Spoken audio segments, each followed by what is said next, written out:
Hare Krishna. Hare Krishna. Om Ajnana Timirandasya Jnananjana Shalakaya Chakshurmilitam Yena Tasmai Shri Gurave Namaha. Nama Om Vishnu Padaya Krishna Prasthaya Bhutale Srimate Bhakti Vedanta Swami Niti Namine Namaste Saraswate Devi Gauravani Pracharini Nirvishesha Shunyavadi Paschata Deshakarine Jai Shri Krishna Chaitanya Prabhu Nityananda Shri Advaita Gadadhara Srivasadi Gaur Bhakta Vrinda Hare Krishna, Krishna Krishna, Hare Hare, Hare Rama, Rama Rama, Hare Hare. Hare Krishna, everyone. I welcome you all to our Saturday Feast program. And this is the time where we discuss something of spiritual subject matters. And the topic of today's discussion will be how we can experience fulfilling happiness. So we're going to discuss 2 secrets to experience happiness in our spiritual life. So we can achieve happiness in spiritual life if we can practice 2 key principles. The first key principle is we focus on hearing and chanting. What do we have to hear? We have to hear Krishna Katha. We have to hear the holy names. And we have to chant the same thing as well. That's the first secret. The second secret is appreciating the devotees and serving the devotees. So, we're going to keep on revisiting these 2 principles throughout the class, and I'm going to ask them at any time. So, this sounds very simple. That yes, we can just do hearing and chanting and then we can perfect our lives. But it is not very easy. Because to experience this, we have to actually internalize it. So, happiness. So, we are discussing about secrets to happiness. But why happiness? So, when we go around streets, we see so many billboards, or if you watch the television, it's full of advertisements. And when you see these advertisements, what it is actually selling. So even in an ad of a toothpaste, you'll see, a child is having the child is brushing his teeth, the parent is brushing their teeth, and everyone is very happy. So are they actually selling the toothpaste, or they are selling happiness? They're actually selling happiness, but they are just wrapping their product around it. And they're making us feel that if you have this product, you can be happy like us. And if you notice all the things around us, what we have in our life, be it our education, or all our wealth, or all our material things, all our cars, our houses, you will actually reflect in time, when you were born, you didn't have desire for all these things. It's only when we saw someone have them, and then we developed this desire that I need to have it as well. And that's where the journey started, and eventually we got all these things. So basically there's advertisement happening at all time. And why the advertisement industry shows this happiness, why they don't just show a toothpaste and what's the actual ingredients and all the nasty things that go inside, why don't they just tell the truth? Because they know that most people, actually all people in this world are suffering. Everyone is suffering. So what is this word is short of? Is it short of toothpaste? No. All our predecessors were using the neem datul, if you remember the neem plant, the bark of the neem tree. They were using that to brush their teeth. So did the world needed toothpaste? No, they didn't need that. But they were trying to sell, they were selling happiness through this product. So then we can think, why everyone is looking for happiness? If that's what they are targeting. Because in this world, there is so much suffering. That's why everyone is looking for happiness. That's why the advertisement industry works on us. That's why all these, how we get distracted by having all these material things. Because we think if we get them, we'll be happy. Because why? Because naturally, in a natural state, There is so much suffering in this world. So let's first focus on suffering to first understand happiness. So can anyone give me a simple definition of suffering? What is suffering? It can be pain. Pain? Pain can be a form of suffering? Yes? Anything else? Old age and disease. Old age and disease, yes. Absolutely. Forgetfulness of Krishna. That's the biggest suffering. Yes, absolutely. That's why we are here. Thank you, Guruji. Resha.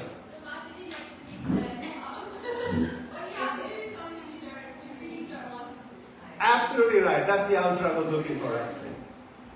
So this is a simple generic definition of suffering is when we get what we don't want, or when we don't get what we want, that's suffering. If you see all the anxieties in our lives, it can be defined into these two categories. I'm hankering for something really bad, and after so much efforts, I'm not getting it. Or I don't want a lot of things in my life, but somehow or the other I have it. That could be relationships also. Who knows? So many things. So that's the simple definition of suffering. So if you see, all of us, we are anxious about so many things. Will my child get the right spouse? Am I going to get the right promotion? Will I be able to buy this big car? Everyone has different level of desires all the times who are haunting them. The mind is always dwelling on in these desires, and because we are identifying ourselves with the mind, we think this is me who want these things. And because you're not getting it straight away, we are all suffering. And the funny part is, in this material world, we are not supposed to get all these things straight away because it's a correction facility. So let's say someone is in a jail and you tell them, he's saying, why my hot tea is not coming in time? Or why my breakfast, my avocado on toast is not coming on time? Why that's the case? Because it's not supposed to be, it's a correction facility. You are supposed to understand that this is a place of suffering, so I better behave in a way so that I can get out of this jail. So this place is meant for suffering. As we have heard a lot of time, this place is called Ashashvatam Dukhalayam. Ashashvatam means it's temporary in nature, and Dukhalayam means it's full of misery. It's the center of misery. So there is so much suffering. And but actually, when we read Bhagavad Gita, we see, I'm not the body, I'm the soul. Soul is always happy by nature. So is Krishna lying in Gita? Or what are we missing? Krishna says we are the soul, soul is always happy. But we are suffering all the time. Why that is happening? It is more like, when we see there is moon, and then there is a reflection of moon in the pond, and then we see the moon, the image of the reflection of moon is shaking. So it's actually the moon shaking. Is the moon shaking? No. What is shaking? It's the water. It's the water that's moving over the reflection of the moon that's shaking that makes us feel like moon is shaking. But actually moon is steady. So this is what happening is with us. The soul is made of Sat, Chit and Ananda. It's eternal, it's full of knowledge, it's full of bliss. So soul is happy, then why I am sad? It's because in this material world, we are identifying us with the body. We don't think I am the soul, we think I am this body and I am this mind. And with that, what comes? As soon as I think I'm not the soul, that means I'm the body. What comes with the body? Different identities, which we call false ego. We have heard this term false ego a lot of times. What is false ego? I am this body. I am a male body. I am a female body. I am a 30-year-old body, I am a 10-year-old body. I am a fair-skinned body, I am a dark-skinned body. I am a healthy body, I am an unhealthy body. And other designation. I am educated, I am not educated. I am rich, I am poor. I've got these things, I don't have these things. So we have all these labels on the body. These are all, as soon as we identify with the body, we come in this material world, we get in contact with material nature, and we identify ourselves as the body, and then we are experiencing all these suffering because of these identities. And what happens with the identities? Why the identities are a problem? Actually, it's not a problem. If someone is a doctor, what's the problem in that? It's the truth. They are a doctor. They have studied for it. They have got the degree. So there should not be nothing about it. The problem is when we someone think I'm a doctor, oh, I need to be respected for my knowledge. If I'm a doctor, I'm supposed to be a rich person and I need to live in a big house. If I'm a doctor, I should be very well respected. Everyone should appreciate my craft. I'm saving lives. So I want to think good about myself. I want others to think good about me as well. And what happens is, are others in our control? No one is. No one is in our control. Only Krishna is in control. We are jivas. We are not the controllers. We are the controlled living entity. So because we can't control them, and we have a big expectation. So what happens when we have these identities? We have all these desires associated with each entity.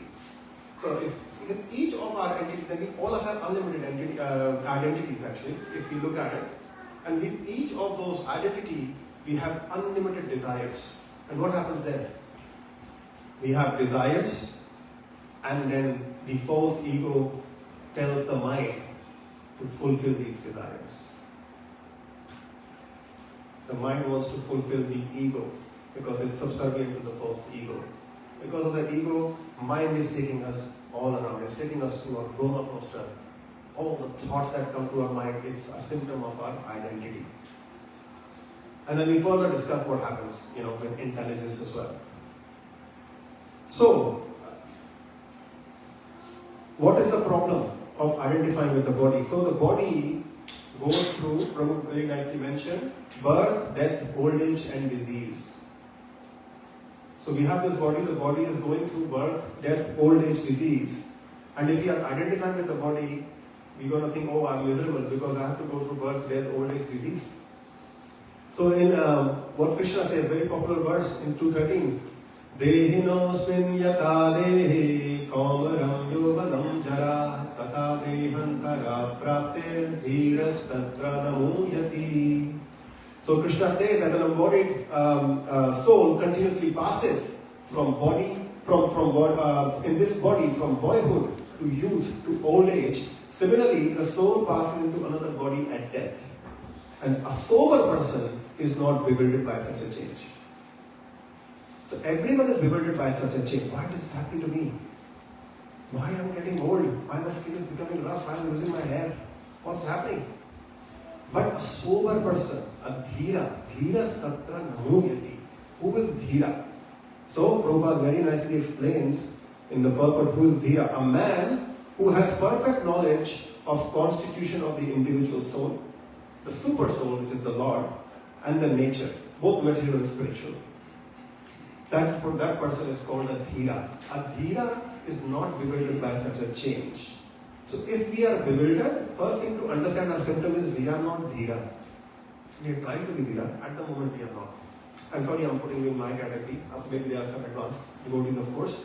But generally most people are in the process. So we still think we are the body. And the body goes through this birth, death, old age and disease. On top of that, the body goes through the atmic klesha, which is the miseries arising out of one's own body and mind. Adi bhautik kleshas, miseries given to us by others. Hey, there's a gift, misery for you. I'm going to trouble you in my life. A mosquito comes and bites us. No fault of ours, inflicted by others. And then Adi Devika Klesha, the misery is inflicted by the demigods. So we all go through all these sufferings. But then in big scheme of things, is it a lot of suffering that we are going through? Because Bhagavad Gita says like, we are here in this material creation since time immemorial. We have taken millions and millions of births. In a big scheme of things, it's like a small dot in a big line. It's just like, if you're going from here to Sydney, and it's let's say 1,000 kilometers roughly a distance, and when we go through a journey, we face a lot of challenges. Things happen. Let's say someone in front of us is driving on a 80 kilometer speed when it's in a 100 kilometer zone. So we have to think, why this person is not going in the speed zone? Why he's slowing me down? So you feel like slight inconvenience for a few seconds, and then you forget about it. So that's the nature of our inconvenience. So if it's a 1,000 kilometer journey, a 10, 12-hour journey, a small few seconds of miseries, it's in a big scheme of things, it's actually very trivial.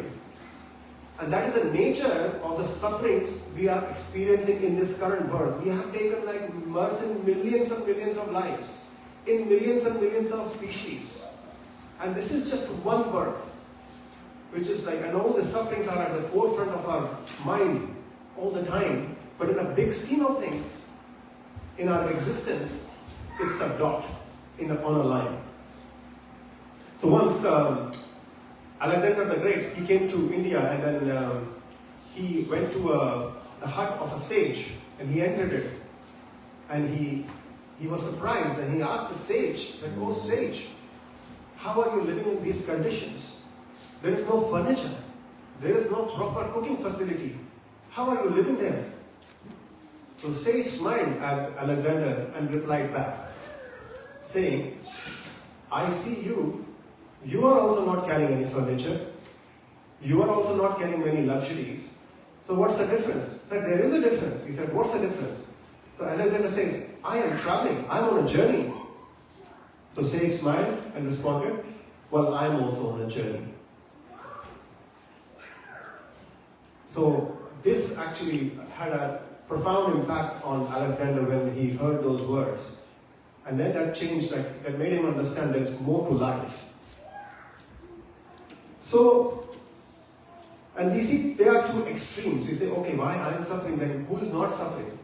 Let's also discuss that. Who is not suffering? So there are two extremes.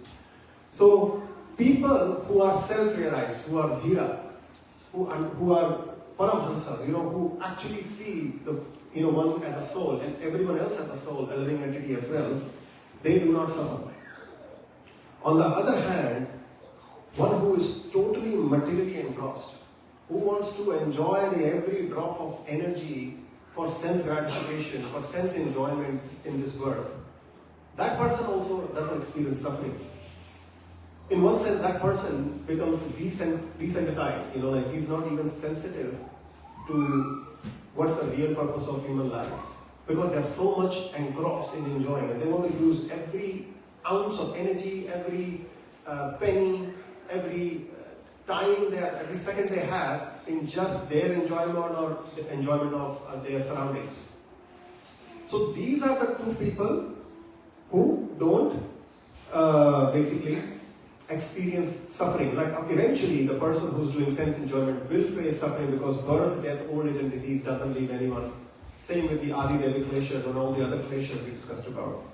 On this, Vidura once having a conversation with Maitreya Muni, and he asked a question of who are the people who are not suffering in this world? Because he seemed, a sage, a person who is advanced, when he sees something, he cares about it. So you see, there is so much suffering in life. Vidura asked Maitreya, who is not suffering? So Maitreya responded to this, Yascha mudatma loke, yascha buddhe param gataha, tam ubhav sukham edete, klishyati antirto janaha. The Prabhupada mentions in the purport that the lowest of the fools who do not understand material miseries, they pass their lives happily and do not inquire about the miseries of life. Such persons are almost on the level of animals. So if one person is not worried about the purpose of human form of life and not questioning the suffering around, in one sense, they are not different from animals. And the other class of people who do not experience this suffering are people who are liberated and are situated on transcendental position, who are above intelligence and are really happy. They are called Paramhamsas or Dhira. So then we see this extreme, completely animalistic way of living, and one is complete transcendental way of living. So these people are not suffering. So who's suffering? Everyone in the middle. And we all come in that, somehow or the other. Of course, there could be some transcendental devotee that I may not know about, but I'm saying generally, most of us are not at the Paramahansa stage that we are understanding that we are not the body, and I don't have to identify with all these identities. We are not at that stage. But then we also don't want to waste our life in material sense gratification. We don't want to just do that. That's why we are here. We are trying to grow in our consciousness, clear our consciousness so that we can revive this consciousness, we can remind ourselves of the purpose of life. That's why we are coming to this temple. So we are somewhere in the middle, but unfortunately, that's what Maitreya says, that people on extreme end don't suffer, people in the middle suffer. So you might remember, like whenever we did last time when you had exams, when you were studying. So there are two kinds of people who don't worry about the exams. One is the topper, who's studying all the year, doing all the assignments, attending all the class, full attendance. He knows the subject in and out, and he is very relaxed. And there is another person who's relaxed. One who has not studied throughout the year. He is completely hopeless. He even says to God, Bhagwan, aap bhi mujhe nahi bacha sakte. Lord, even you cannot save me. He says, at least do some rain or flood and avoid this exam. This is the other extreme of the person who's basically, who knows, like who's not worried about the exam. He knows he's going to fail. But then who's actually worrying? So the one who has not studied is not worrying, one who's the topper person is not worrying. People in the middle who are worrying, who have attended some classes, have studied something, but they have not completely grasped the subject. And most of us will probably fall in that category also. So this is our position at the moment. So we cannot completely be, careless and be animalistic. No, we don't like that. We want to be sophisticated. But then we are not at the level of Paramahansa. So that means we all have to focus on this spiritual enlightenment. So the challenge is, we know about these concepts theoretically. We are not the body, we are the soul. Of what the Dhira does, what a Paramahansa does. He sees everyone equally. But the problem is, knowing something theoretically and actually realizing it practically are totally two different things. So unless we have this internal realization, we'll still experience suffering. But we are on a path. It's like we are in a school. At least we are in a school. So it's like, if someone is in a school, we can compare like a school to a human form of life. So everyone outside school is like an animalistic form of life. They will never have access to education. They don't even know what are the subjects that are taught in the school. What is the subject that human needs, the student needs to learn. So they are like, everyone outside the school is like an animal form of life. The school is like a human form of life, where we can use this human form of life to educate ourselves. Similarly, we can use this human form of life to educate ourselves in these spiritual subjects. And then we have to decide, once we go in the school, do I want to attend the lectures? Do I want to understand the subject matter to face the exam at the end of the year? And what's the exam that we all want to face at the end of this life? That exam is called death. We are all sitting in the school of human form of life and preparing for the exam of death. So it's up to us how prepared we want to go in this exam. Because what does the exam test? Bhagavad Gita says, whatever we think at the time of death, that state we will attain without fail. So Bhagavad Gita has stamped it. So we know what are we going to think, whatever we going to think at the time of death, that state we attain.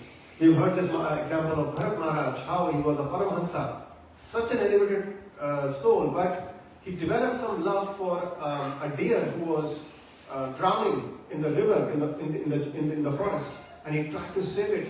And then somehow he developed attachment for the deer, and that's how he left his body, thinking about the deer. And then in next life, he got the pearl for the deer. And then he said, next life, but good thing is, in next life, even when he was born as a deer, he had memory of his past life. So he said, oh, I'm not going to do this mistake again. This time he focused on just doing my own business and getting out. And then, the next life, he was born again as Jat Bharat, and then eventually he went back to Godhead. But imagine, a Paramhansa can fall down just by attaching. How much attachments are we carrying? We have to leave a lot of these attachments. But is it easy to leave attachment? No. We just think about leaving things, that doesn't happen. So for example, if I say, okay, I request everyone to not think about gulab jamuns. Not think about gulab jamuns. Not think about gulab jamuns. What's coming in your mind? Gulab jamuns. So, is it easy to leave something by negation? No, it's very difficult. The only way to leave something is to engage that thing in something else. So, it's very difficult for us to leave our attachments also, but we can leave them by engaging our mind and senses in spiritual subject matters. And when we attach our mind and senses in Krishna, in serving Krishna, serving his devotees, understanding his, hearing his pastimes, automatically all the other attachments, the identities will start melting away. And if you say, what's the proof? Well, the proof is in the pudding, isn't it? So you try to see devotees who are practicing Krishna consciousness for a long time. You see, naturally, they will appear slightly detached. They will have a different energy when they come in the room, and when they speak also, you can understand this person is different from me. He's a lot renounced and he's a lot attached to Krishna. That's the proving. You see people who are practicing Krishna consciousness.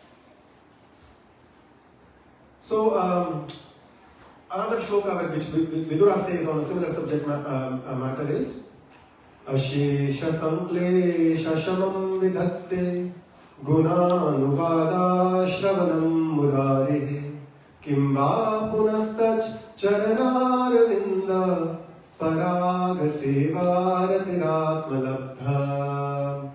Ashesha means unlimited. Sanklesha. Klesha means suffering. We just discussed Adi Atmika Klesha, Adi Bhautik Klesha. So Ashesha means unlimited. Sanklesha means suffering. So unlimited suffering. But what? Samam Vidatte. They can be easily evaporated, easily vanquished. Unlimited sufferings can be easily vanquished. How? Gunanuvada Shravanam Murari. This is what we are doing right now. Hearing about Krishna, hearing about his pastimes, hearing about these transcendental subject matters. And just by hearing these pastimes, these spiritual topics, we can evaporate unlimited kleshas. And then it says, very nicely, the next thing, Kimba Punaschach Charanaravinda. It's saying, if it is just the power of hearing, by just hearing we can evaporate our unlimited sufferings. What to speak about if we actually serve Krishna and devotees? This is, we feel, you might have feel, we attend these sometimes spiritual subject matters and our mind is so disturbed, but after hearing some subject matters or hearing a kirtan, the mind becomes calm, all these kleshas go away. So this is just the power of hearing. Imagine what will happen if we start serving. When we come in the temple just as a guest, and everyone comes as a guest. I started coming for the beautiful prasadam. Prasadam. I was a bachelor. There was nothing prasadam, no better prasadam than the temple prasadam. But then, you think, okay, I'm here. There is some mats to be picked up after the class. Let me help out. Oh, there is some cleaning happening in the kitchen. Let me help out. Or some devotees need some help. Let me help out. So that's serving Krishna and his devotees. We are serving Krishna through his devotees. So imagine if just hearing is so much, has so much benefit, what about serving Krishna and his devotees? And then it says, at the last it says, that if we are able to serve Krishna's lotus feet, eventually we can taste his dust of his lotus feet and then can be supremely satisfied. Which is what we are looking for. We are trying to satisfy all our desires, to be satisfied at the end of the day. oh my mind, let me live in peace. I want all your desires to be satisfied and you leave me alone. That's what we want. But it can be only achieved through hearing and chanting and serving Krishna. Another example, so sometimes we can think about hearing and chanting, which is the first secret. We discussed 2 secrets. So what are the 2 secrets? First secret was hearing and chanting, and second secret was serving devotees, appreciating and serving devotees. Yeah? So sometimes you can think hearing and chanting, oh, what's new about it? I hear this in every class. What is new? Oh, Bhagavad Gita, 700 verses, Srimad Bhagavatam, 18,000 verses, Ramayana, Mahabharata. I know everything. I've heard. I know the whole story. What are you going to tell me? So sometimes we can be complacent and think that I know everything. But what does Krishna's devotee Arjuna says in Bhagavad Gita?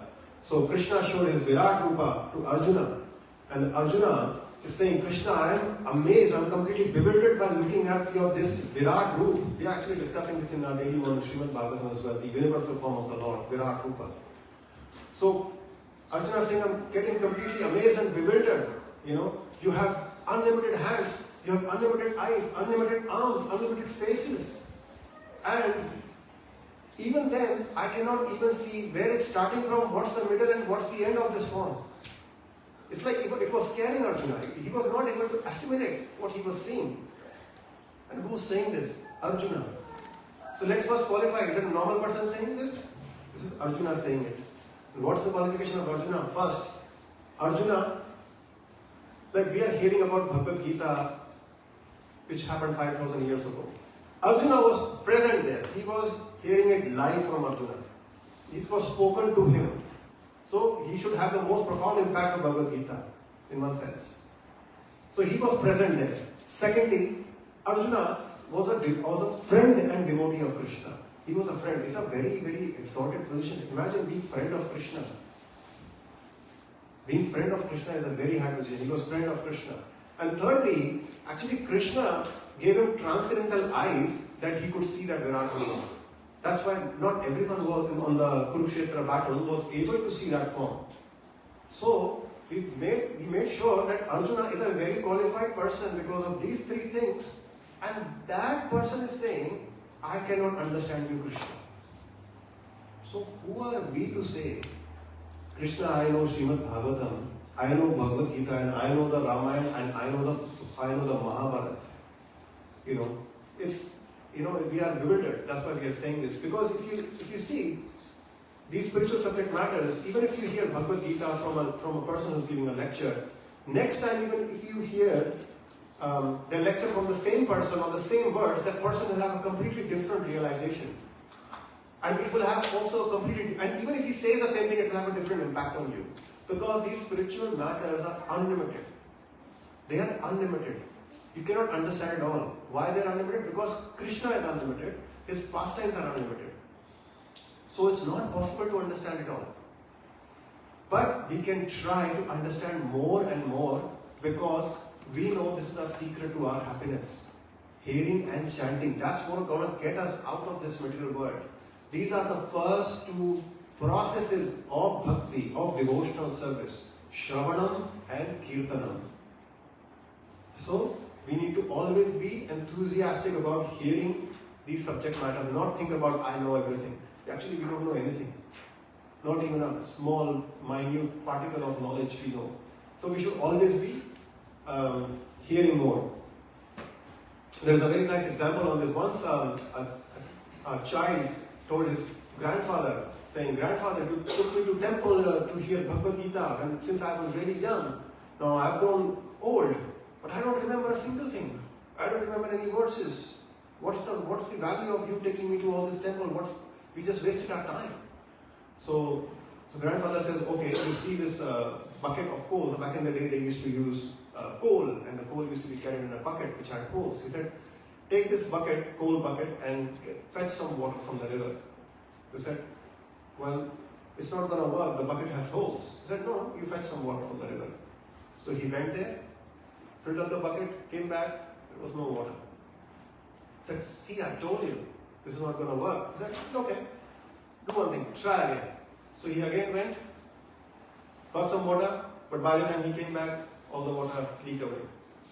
And then he was getting, a bit annoyed, saying, what are you doing? This is not going to work. He said, okay, just do one last time. One last time for me. Just one more time. So he again goes, gets the water leaks away. And this time he's saying, you are going crazy now, grandmother. You're gone old. You don't understand. How is going to, get some water? It's got holes in the middle. He said, okay, yes, you're right. You tried to get water and you were not able to hold the water. All the water went away. But see the bucket now. The bucket was completely black with coal earlier, and now when you look at the bucket is totally clean. At least you have been able to clean the bucket with your attempts. So what does this mean? Even after this class, or by hearing spiritual, other spiritual subject matters, even if you don't understand one verse or one point out of this, just by hearing it, our heart is getting clean. Our heart is getting clean. And actually, clean heart is a prerequisite to further growing in Krishna consciousness. It needs a clean heart. That's why devotees are going to chant in the streets. So there's a Harinam party going to chant in Fortitude Valley after this, after we finish here. So what are they doing? They're trying to spread this vibration so that their heart becomes clean, so that the ground becomes fertile to start accepting these spiritual subject matters. So, we should focus on hearing about Krishna. And there are so many options for us. It's like we have an ocean of content matter to hear. If you go to a website called ISKCON Desire Tree, it's full of lectures, unlimited lecture of history of all the different sadhus that you like, you can hear from them. If you like, you can hear from the Burbank YouTube channel, and there's so much record of Srimad Bhagavatam recordings there, and devotees are very nicely doing the service of recording it every time. So there is no shortage of hearing matter. We just have to focus, make it to a priority and start hearing. And then we just don't have to hear, we also have to speak about Krishna. We just cannot hear, we have to speak about Krishna. Doesn't have to be on a Vyasasana. It can be with your friends, with your families. Discuss about some Krishna's pastimes. Something you liked about Krishna, how Krishna showed kindness, or Krishna showed chivalry. We have to discuss about Krishna, because when we speak about Krishna, we embed this whole knowledge. Because when you're speaking, you're hearing at the same time, but you're also making sure how you're gonna convey this message. And this time you're actually focusing on the subject matter so much that you are having a lot more absorption than just hearing. So we should also speak about Krishna. It doesn't have to. We can speak with the family also while having dinner also. It's fine. Everyone who's hearing should speak, and everyone who's speaking should definitely hear. So we need to just not hear. We have to also speak about Krishna Katha. Let us take shelter of Krishna, because everything else in our life, whatever material things we have in our life, will eventually be taken away. If you see, when a child is born, the child comes with a closed fist. It wants to grab everything. You give a finger, and the child grabs it. Give it a toy, grabs it. We come like we're grabbing things. And if you see, we are grown old, but in one sense we are not behaving that too differently to a child. We're still trying to grab things. Grabbing to our house, our cars, our relationship, our mortgages, our insurances, our work profile. Grab. But what happens at the end of the life, when a person leaves the body? The arms are wide open. That clearly shows you cannot take any of these things which we are working most of our life on with us when we leave this planet. So the only thing we take with us is our hearing, our chanting, our bhakti, our service. That is the only aspect which goes with the soul to the next life, because there is no loss and diminution on this path. Neha vikramana shoshti bhaktirayana vidyate. So whatever we do, we retain in bhakti. Everything else is gone. So when you come here, We got some sukriti, all of us have got some sukriti, we all are hearing, we are all chanting. No one can take this away from us. Even death cannot take this away from us. It's locked in a bank balance. Of our sukriti, our bhakti balance, it's locked. And we're going to get it in the next life. Everything else, which is not connected to Krishna, optional. So, Gauranga Prabhu from Jamadagni temple, he said very nice thing. He said very nicely about 3 things that immediately happens when we start hearing and when we do hearing and chanting. First thing is we get the strength to practice Krishna consciousness. As I said, some cleanliness happens. Even if you're not able to retain anything, we clean our heart and then we get strength to practice Krishna consciousness. Second thing is we are protected by Maya. So devotees who are chanting, ask them if they don't finish their rounds by 10 a.m. in the morning, what happens to their day? It feels like, different between a Rajdhani train and a local train in Mumbai. You're not able to finish your rounds, the mind is going in 10 different directions. So it's very difficult to go through, the duties of life, because everyone has to go through duties of life. It doesn't mean we have to leave our jobs, we have to just use them to serve Krishna, eventually, to offer the fruits to Krishna. So, what happens with hearing and chanting? First thing is we get strength to practice Krishna consciousness. Second thing is the Maya stays away. And the third thing is one who hears and chants, they can also preach. They can also share this message of Krishna consciousness with others. If someone has very poor hearing, they will not have any desire for preaching also. So if someone is preaching out, be assured they have a very good regiment. More often than not, they have a very good regiment of hearing and chanting. That's why they are able to see the suffering of others. And that's why they are going out of the way to help others. So, we all know about the Great Wall of China. Yeah? So, Great Wall of China was built about 1,000 years ago, and it was built by the Chinese to protect them from the attacks from the north side, from the Mongols and other attackers as well. But they realized as soon as they built the wall, in the first 100 years, they were attacked 3 times. And what they found was, the enemy actually didn't break the wall. The enemy didn't even jump over the wall. So how did the enemy get in? The enemy got in by bribing the gatekeepers. This is how the enemies were able to come in and attack the Chinese. So what's happening to us? So, our territory is like our consciousness.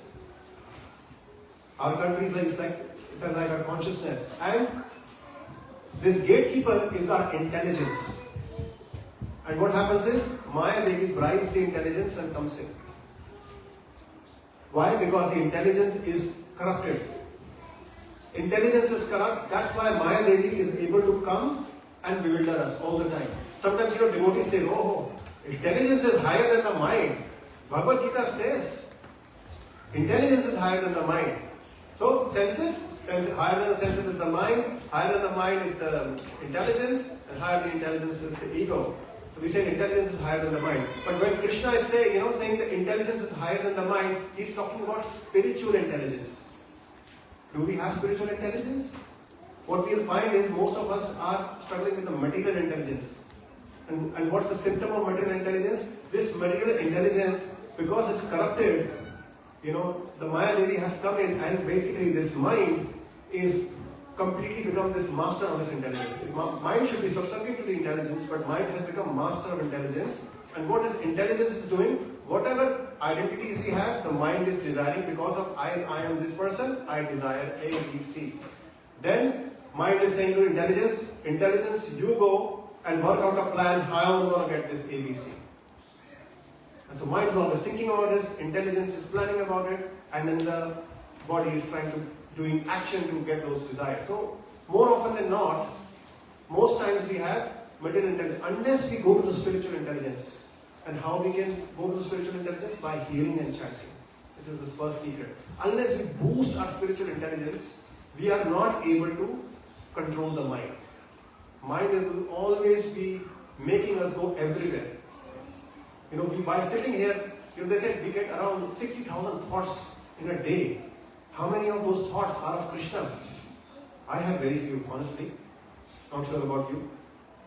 60,000 thoughts. This is how our intelligence is corrupted. And then intelligence is trying to work out, is trying to say, oh, ignore this. Oh, I have to do this for mind.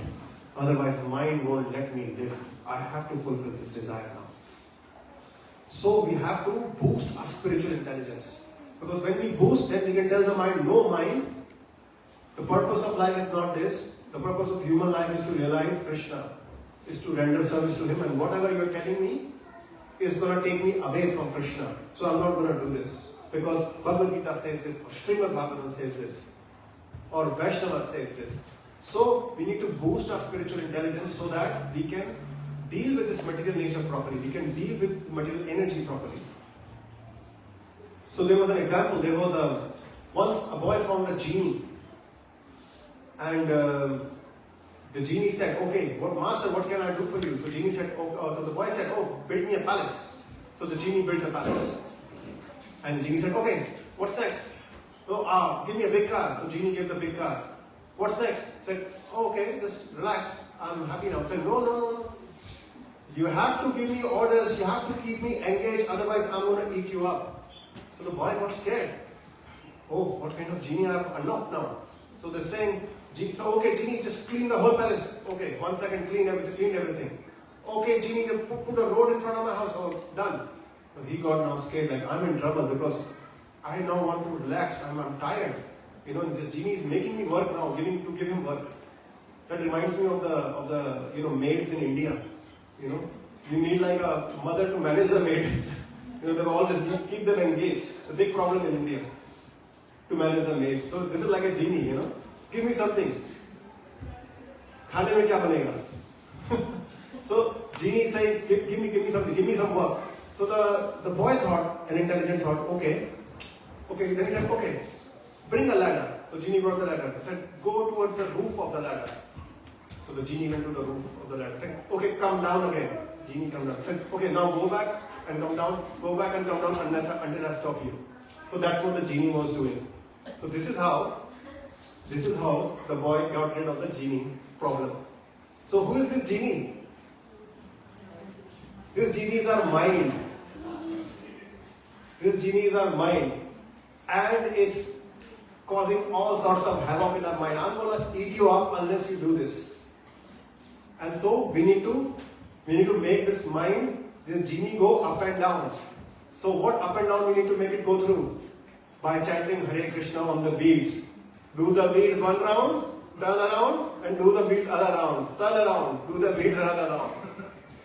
That's what it says to control the mind. We need to control this genie of mind by chanting on these beads and going up and down. And after some time you will actually feel that, oh, my mind is now relaxed. It's controlled. Only 16 times, not more. And you can do more if you like. Okay, so we discussed about the first secret of happiness, predominantly hearing and chanting. What's the second secret? Appreciating and serving the devotees. So appreciating. The first principle of appreciating is not criticizing. If you're criticizing, you're not appreciating. That's very easy, isn't it? Don't do the opposite. Because if you are criticizing, what happens is, especially when you do criticism to devotees who come in the temple, we're straight away breaking the first principle of chanting the holy names, to blasting devotees who have dedicated their lives to preaching the glories of the holy name. When we see the Tulsi prayers, there is this, we also read the offenses to the holy names. This is the first offense. So if we do this first offense of criticizing devotees, straight away I am playing with my first secret of happiness, which is hearing and chanting, because it's saying if you offend, your hearing and chanting is gone. And actually if you see, if you have a fight with someone or an argument with someone, and next morning if you are chanting or if you're doing something spiritual, you will be always disturbed. That's a very good symptom that something wrong has happened unexpectedly from your side, and try to mitigate the situation. So we cannot criticize the devotee. That's the first principle of appreciation. And so as I said, is it possible to just say, oh, I'm not going to criticize, I'm not going to criticize, I'm not going to criticize? Can we remind ourselves like that? No, it's like the Gulab Jamun thing, It's not possible to do that, and we're always going to criticize. So the only way to not criticize someone is to appreciate devotees all the time. To see even a small micro quality in them and glorify it. see any person and say, oh, he's such a devotee of Krishna. He used his legs to come to the temple. Amazing devotee. You can appreciate anything. Oh, this devotee is serving. He's come for the second time and he's serving prasadam. Amazing devotee. Devotee playing, trying to clean the Lord's temple. Amazing devotee. There's so many ways to appreciate. So if we appreciate, actually, two benefits. Firstly, the second secret of happiness, and the other benefit is we stop criticizing, which is going to, reduce our hearing and chanting. So we see Krishnadas Kaviraj, who wrote Chaitanya Charitamrita, and he's like such a big author. He's such a massive scale, voluminous work on life of Chaitanya Mahaprabhu, and he's such a big author. And in the book he's writing, if you want to hear about it, the subject matter of the book is Chaitanya Mahaprabhu, and he's saying if you want to learn about Chaitanya Mahaprabhu, you should hear from Vrindavan Das Thakur, and the book is Chaitanya Thakur. Which author does that? In his book, telling if you want to hear my subject matter, hear someone else's book. And then he's saying, not only he's saying that, saying, I have written this Chaitanya Charitamrita on the order of Vrindavan Das Thakur. I am doing it, he has already written everything, I am just eating the tune. He has written everything, I am just re-describing it, so there is no credit for me. And then he's saying, I bow my head in front of his lotus feet. So, this is the mood of the devotees of Mahaprabhu, which don't have any envy, which have all appreciation towards the Lord. And what to speak about his devotees? Chaitanya Mahaprabhu himself, he's Krishna himself. He's saying, Nityanand Prabhu, who's none other than Balram, he is my big brother and I am his servant. Nityanand Prabhu is saying, well, he is Supreme Lord, I am his servant. So everyone is trying to become the servant. Gopi Bhattu Pada Kamalayo Das Das Anudas. This is the mood of a devotee, to become the servant. Appreciate devotees and try to become their servant and serve them, not just say. We should serve the devotees. So this is the mood of Lord and his devotees. And Rupa and Sanatana Goswami, when Chaitanya Mahaprabhu met them, so Rupa and Sanatana Goswami, they had like a straw in their tooth and they said, Lord, we are so fallen.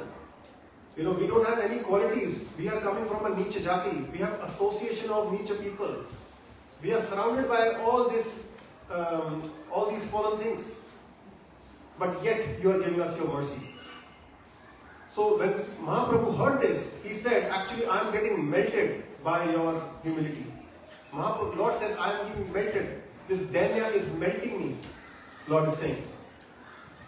So Lord likes humility. The Lord loves humility. So we need to be humble.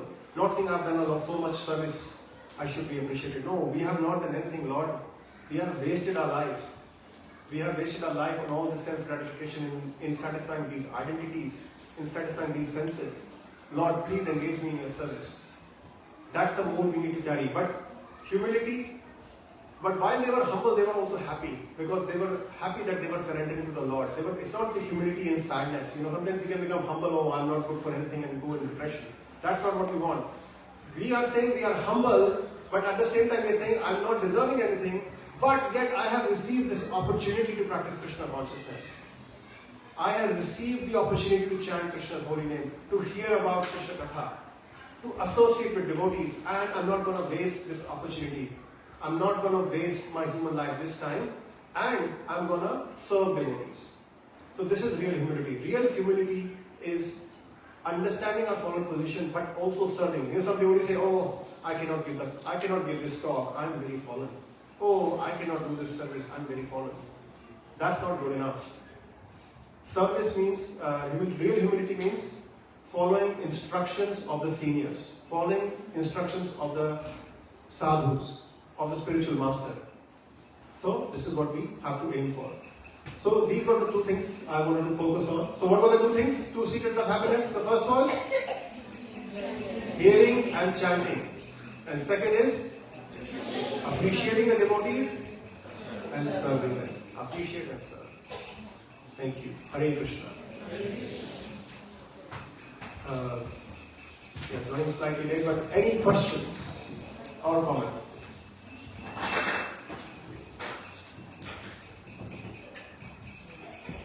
If not, Shri Shri Radha Giri Govardhan Hari Ki, Srila Prabhupada Ki. Let's all stand up for Gauraki. Hare Krishna.